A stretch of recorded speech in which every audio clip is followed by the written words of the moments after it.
Welcome to the Learning Pines YouTube. We hope this video helps. In this video, I will explain how to make tacos using a taco kit. First, unpack your kit and check all the contents. You'll usually find taco shells, a seasoning packet, and a sauce.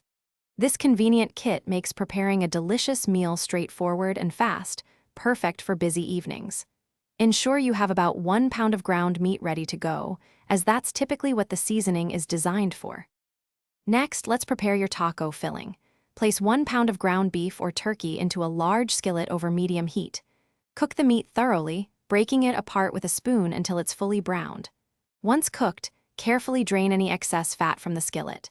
Then, stir in the taco seasoning packet and the amount of water specified on the kit's instructions, usually about 2/3 of a cup.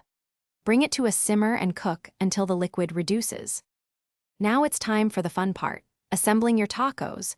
While your meat filling is simmering, warm your taco shells.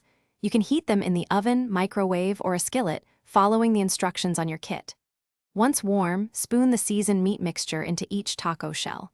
Then, customize your tacos with your favorite toppings. Shredded lettuce, diced tomatoes, cheese, and sour cream are popular choices that add great flavor and texture. Your delicious, easy-to-make tacos are now ready to enjoy. Serve them immediately while the shells are warm and crispy. For an extra burst of flavor, consider adding some fresh salsa, guacamole, or a squeeze of lime juice. This simple taco kit method makes dinner a breeze, proving that a fantastic meal doesn't have to be complicated. Don't forget to check the description below for a link to the O'Ala water bottle and other great deals to enhance your everyday life. Enjoy your meal. Thanks for watching. Consider subscribing if we helped you.